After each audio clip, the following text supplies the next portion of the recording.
Step onto the forest floor 315 million years ago. The air tastes thick, more oxygen than your lungs are built for. Towering lycopside trees stitch a ceiling of roots and scaly trunks.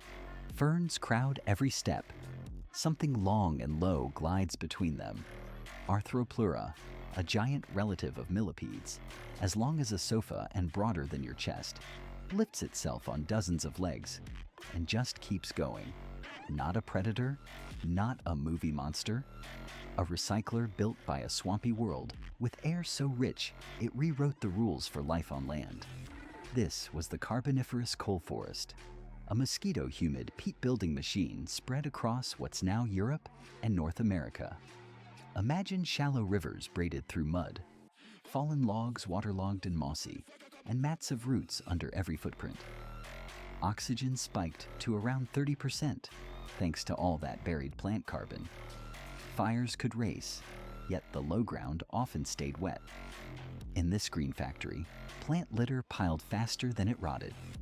That carpet of dead leaves and spores was both the stage and the buffet for Arthropleura. Up close, Arthropleura is all engineering.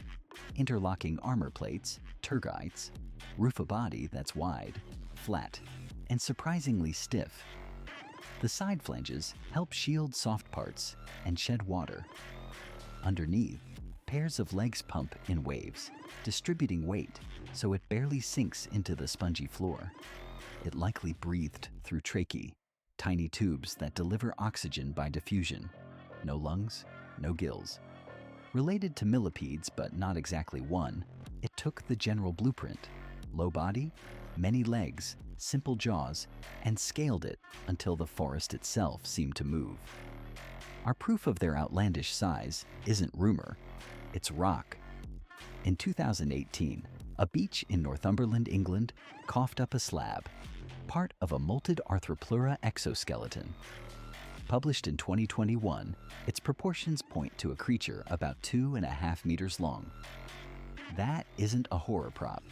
That's a shed skin, like the ghost of an animal between outfits. Pair that with broad fossil trackways found in Europe and North America, and the size stops feeling like legend. It's measured. Those trackways read like a diary pressed into mud. Parallel rows of footprints, each a small oval, march in tidy lanes with no belly drag between them. That means Arthropleura walked high enough to clear its body, even on soft silt. Stride length and track width suggest a deliberate, steady pace, not fast, not clumsy. Occasionally, the prints splay wider to navigate an obstacle, then tighten again once the path smooths out. You can almost see it. A low armored ribbon, testing each patch of ground, then pouring forward in waves of legs. But what fueled that bulk? Evidence points to detritus. In related arthropleurids, gut contents preserve plant fragments and spores, and Arthropleura's modest mouthparts fit a grazer, not a biter. Picture it bulldozing leaf litter, rasping decomposing fronds, seed ferns, and spore mats, maybe even nibbling shed bark. In a forest where decay lagged, fallen food was everywhere. That buffet could support an herbivorous heavyweight with a simple plan: eat what the trees drop, process it slowly, stay moist, and keep moving. Here's the invisible boost: air itself. Arthropods breathe by diffusion through tubes. Bigger bodies make that harder. In the Carboniferous, oxygen was so high that those tubes could pull in enough gas to feed a thicker, wider animal. High humidity reduced water loss from breathing and from the cuticle. So Arthropleura's environment didn't just feed it, it ventilated and protected it too. Oxygen wasn't a superpower on its own, but in a soaked, shaded forest full of litter, it turned a humble millipede plain into a land giant. Imagine a day with Arthropleura. Night mist lifts and the forest sweats. It leaves a dry mound under a fallen lycopsid, then flows into a corridor of fern trunks. A shallow runoff trickles ahead. It steps across, legs probing for firm mats, never dipping the body. A gust sends spores like dust across its plates. It pauses, head down, antennae sampling a drift of soft rot, then resumes. Each movement is methodical, anchoring, pushing, transferring weight, like a living conveyor belt built to outlast every snag. Growth required a risky ritual, molting.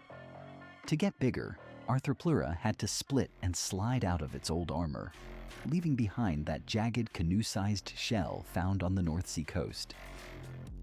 For hours, maybe longer, it would have been soft and vulnerable, plates not yet hardened. The safest place? Under roots, in a snug trench, or tucked along a log where airflow stayed damp and predators struggled to reach. The exuvii we find are time-stamped danger signs. Here lay a giant millipede, new and tender, months before its next size class. Let's clear a myth. With its size, people picture a venomous hunter. There's no evidence for fangs, venom, or raptorial limbs. Its armor says defense. Its trackways say steady, not sprint. Arthropleura likely faced threats young, fishy amphibians along channels, maybe early reptiles prowling drier patches. But a full-grown adult was hard to flip, hard to bite, and probably not worth the effort. Like many millipedes today, it may have used chemical defenses, but that's a maybe. What we do know, size, shell, and moisture were its safest bets. Life probably started small. Eggs laid in damp soil or litter, juveniles with fewer segments, then more added by successive molts. Each stage demanded humidity. Dry out, and respiration and joints fail fast. That's why the coal forest mattered. Floor shade kept air saturated, groundwater fed seeps. Even breezes carried mist from channels. Arthropleura wasn't just living in the forest, it was plugged into its plumbing. Follow water, follow shade, follow food. It was a simple algorithm, scaled up to spectacular. Hazards weren't only teeth. The ground gave way without warning. Root mats bridged pools, but peat holes yawned beneath. Flood pulses rolled down channels, turning quiet flats into rafts of debris. Fresh logs shed bark that trapped legs. Even fungi, finely evolving enzymes to chew woody tissues, changed the rot game, speeding decay and shifting what and where Arthropleura could eat. Survival meant root finding and patience. Test, step, commit, repeat. And if the sky opened, find the high side of a log, ride it out, and keep your spiracles clear. Then the world pivoted. Around 305 million years ago, the Carboniferous rainforest collapse fractured the swamps. Climate swings widened. Forests retreated into patchwork refuges. Oxygen drifted downward. Drier air punished big tracheal systems and cracked unmoistened cuticle. By the early Permian, trackways thin, then vanish. Arthropleura didn't shrink into the future. It bowed to new rules it couldn't negotiate. Less oxygen, less shade, less guaranteed water, while vertebrates better sealed against dryness took over the uplands and then the plains. What remains tells us more than size. Broad track slabs in quarries map lane widths and gates. Split shales in old mines reveal armored segments and their sutures. Digital models of trackway depth estimate body mass ranges and center of gravity. Beach finds like Northumberland's exuvia capture the very moment a giant escaped its shell. Each clue comes with dirt under fingernails, tape measures on wet rock, and the same question echoing through time.